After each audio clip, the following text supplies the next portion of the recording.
नमस्कार दोस्तों।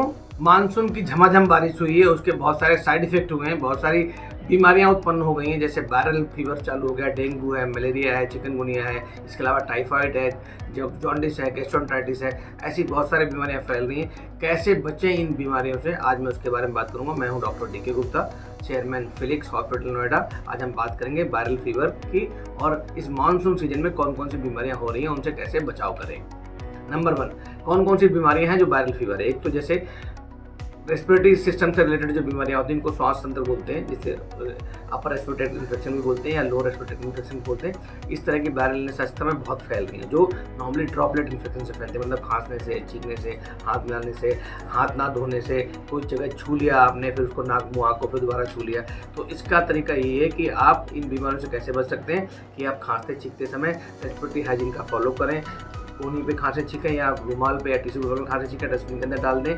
बार बार अपने हाथ धोते रहें, अपने नाक मुंह आँख को ना छुएं बार बार। जिसको भी कॉमन कोल्ड फ्लू है, ऐसे सिम्टम्स हैं, उससे दूर रहें, उससे बच के रहें। अगर आपको स्वयं या घर में किसी को कॉमन कोल्ड या फ्लू जैसे सिम्टम्स हैं, वो घर के अंदर क्वारंटाइन या आइसोलेट होकर रहें जब तक वो पूरा रिकवर नहीं कर जाते।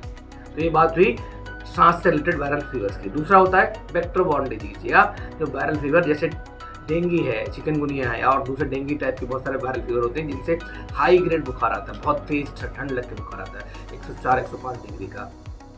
सर में दर्द होता है बहुत तेज, बॉडी एक होता है, मांसपेशियों में दर्द होना, नौजिया, जी मिचलाना, उल्टी होना, पेट दर्द होना, लूज मोशन होना या थकावट होना, फैटीग होना। तो ये सिम्टम्स होते हैं किसी भी वायरल फीवर के, जो नॉर्मली जो है वेक्टर बॉर्न डिजीज जैसे मच्छर काटने से डेंगी है, मलेरिया है, डेंगी है, चिकनगुनिया है, इनके जैसे वायरसेस से फैलता है, इसकी सिमिलर फैमिली से फैलता है। इसमें सिम्टम्स ऐसे ही होते हैं। 90% लोग ऐसे ही ठीक हो जाते हैं, हमें कुछ ज़्यादा करने की जरूरत नहीं होती है। घर में रेस्ट करना है, पानी खूब पीना है, बहुत सारा फ्लूइड तरल पदार्थों का सेवन करना है, नारियल पानी है, खाना बैलेंस खाना है, डाइट अच्छी लेना है, नींद पूरी करनी है, ग्रीन लीफी वेजिटेबल्स खाने, विटामिन सी रिच फ्रूट्स खाने, विटामिन डी युक्त पदार्थ ज़्यादा खाने। तो इन सब चीज़ों का ध्यान रखोगे और साथ में पैरासीटामोल लेनी है। जब भी हो, अगर गले में कुछ कंजेशन है तो उसके साथ सिम्टोमेटिक ट्रीटमेंट लेना, तो आप ऐसे ही ठीक हो जाएंगे। बट 10% लोगों में ये डेंगू फीवर कभी कभी सीरियस हो सकता है। इसको डेंगू हेमरेजिक फीवर या कभी कभी 1-2% में डेंगू शॉक सिंड्रोम हो सकता है, जिसमें हॉस्पिटलाइजेशन की जरूरत पड़ सकती है, जिसमें आपकी प्लेटलेट्स कम हो सकती है, जिसमें आपको फ्लूइड चढ़ाना पड़ सकता है, जिसमें आपको सिम्टोमेटिक और सपोर्टिव ट्रीटमेंट जैसे इंजेक्शन, पैरासीटामोल आदि देना पड़ सकता है ड्रिप में, कभी कभी एंटीबायोटिक्स की या कोई और दवाइयों की भी जरूरत पड़ सकती है। तो डेंगू हेमरेजिक फीवर के सिम्टम्स क्या है कि अगर आपका ब्लड प्रेशर कम हो रहा है, पेट दर्द हो रहा है, वीकनेस हो रही है, चक्कर आ रहे हैं, बुखार कम नहीं हो रहा है, आपके हाथों में चकत्ते पड़ रहे हैं, ब्लीडिंग के पॉइंट्स बन रहे हैं, तो ये डेंगू हेमरेजिक फीवर के सिम्टम्स हो सकते हैं।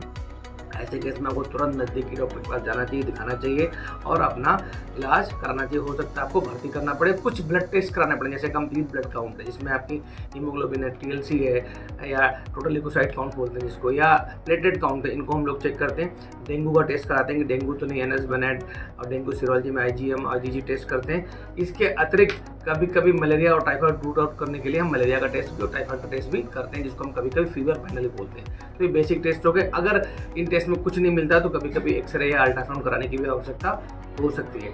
कुछ लोगों में डेंगू शॉक सिंड्रोम हो सकता है, जिसमें ब्लड प्रेशर काफ़ी कम हो जाता है, ब्लीडिंग होने लगती है, पेट में पानी भर सकता है, फेफड़े में पानी आ सकता है, सांस फूल सकती है, या आपको और भी कोई कॉम्प्लिकेशन हो सकती है, जैसे ब्लीडिंग है, नेजल से ब्लीडिंग होना या आपके होंठों से ब्लीड होना या गम से ब्लीड होना या यूरिन में या स्टूल में ब्लड आना। तो ये सिम्टम्स हो सकते हैं। इस केस में और अगर आपकी प्लेटलेट काउंट 10,000 या 15,000 या 20,000 से कम हो रही है और साथ में ब्लीडिंग टेंडेंसी हो रही है, तो हो सकता है हमें आपको प्लेटलेट चढ़ानी पड़े।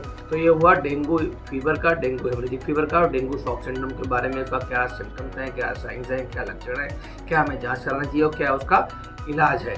तो आज के लिए इतना ही काफ़ी है। थैंक यू सो मच, धन्यवाद।